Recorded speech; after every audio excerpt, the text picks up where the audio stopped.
Апропо на твојот одговор, веројатно и сметаш, а морам да те потпрашам, дека е исплатливо финансиски, психички, било какво, вложување во образованието, една личност во Македонија да вложува, да кажеме да ги има сите десетки, да магистрира, да докторира, и после да чека или да конкурира за одредена работна позиција со некој кој што има поголеми шанси само затоа што има партиска книжка.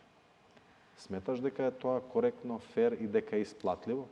Те прашувам како млад човек, бидејќи ние постојано сме свесни дека администрацијата е пренатрупана со партиски кадри. Некои одат на работа, некои не одат на работа. И дека партиската книжка повеќе се вреднува од самото образование.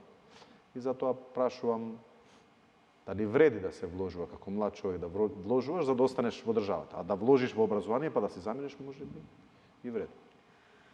Точно, како што кажав, не сум, не дека не ги гледам реалните проблеми, знам дека има доста разочарани млади. Да се разберем, извини што те прекинувам, јас не ветерам да се иселиме сега сите млади.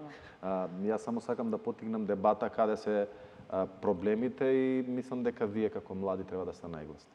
Извини. Така е, меѓутоа, ајде да го поставиме прашањето каде би оделе младите ако нивната инвестиција тука не се исплати. Точно имаме голем број на студенти кои вложуваат во своето образование, за на крај да бидат соочени со реалноста дека се ставени на исто рамниште со некој што има врска, со некој што има партиска книжка, меѓутоа сметам дека младите кои се наоѓаат во таа ситуација може да најдат начин како да си ги остварат своите соништа тука.